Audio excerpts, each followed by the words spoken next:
उन्होंने फुल मेरे को PDF कुछ शेयर नहीं की। उन्होंने इसके बारे में थोड़ा सा डिटेल बताया था कि आप घर बैठे कुछ इनकम कर सकते हैं।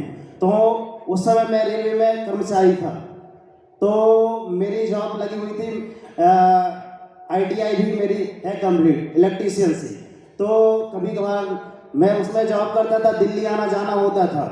मगर सर मेरे बोले थे कि जब दिल्ली जा रहा था तो सर ने बोला था कि ये एप्लीकेशन मेरे में डाउनलोड मत कीजिए। तो जैसे भी करके मैंने एप्लीकेशन डाउनलोड कर दिया। उन्होंने बोला था कि सर मैंने ऐसी ढेर सारी कंपनी ली कि कंपनी आई गई। तो जैसे ही मैं दिल्ली से लौट के आया तो जैसे ही घर पहुंचा मैं अकाउंट में देखा 500। चौंक गया सर, मैं चौंक गया कि 500 आ गए। और मुझे पता नहीं था कि ID ग्रीन किस व्यक्ति ने की है। बाद में मुझे पता चला कि वही सर थे जिन्होंने मना कर रहा था मेरे को ऐसा नहीं करना, वैसे नहीं करना, कंपनी के बारे में ऐसे बता रहे थे। उन्होंने ऑटोमेटिक ग्रीन कर ली। क्यों कर ली ग्रीन? क्योंकि वो मेरा डेली स्टेटस रनिंग कर रहे थे।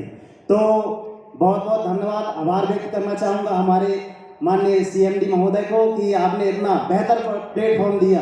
और जस्ट 1 महीने या 2 महीने पुरानी की बात है, मुझे इधर जौनपुर में रहते हुए काफ़ी टाइम हो रहा था, मगर वैकेंसियाँ नहीं आ रही थी। वैकेंसियाँ नहीं आ रही थी, मैं इधर कंटिन्यू रन कर रहा था। मगर जब वैकेंसियाँ, मैं ये कहना चाहता हूँ कि अपना जो MP है माननीय CM महोदय जी हैं, तो जब मैं रनिंग कर रहा था तो सर उस समय वैकेंसियाँ नहीं दे रहे थे। मगर आज उनकी सत्ता जाने वाली है तो 1 नहीं 10 वैकेंसी फेंक रही है, 1 नहीं 10 वैकेंसी। तो मैं बोलता हूँ बिजनेस कौन करता है? आप कर रहे हैं, वो कर रहे हैं? बताइए। हम दूसरे के बिजनेस का हिस्सा बनते जा रहे हैं। आज पटवारी की 5000 मैंने भी फॉर्म भरा है। Okay sir.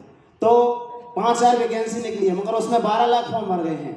तो मैं यही बोलना चाहता हूँ सर, बिजनेस कौन कर रहा है आपसे? आपसे बिजनेस कर कौन रहा है? यदि आज अभी भी नहीं जागे तो अभी नहीं तो कभी नहीं। Okay sir, thank you so much. चलिए, थैंक यू।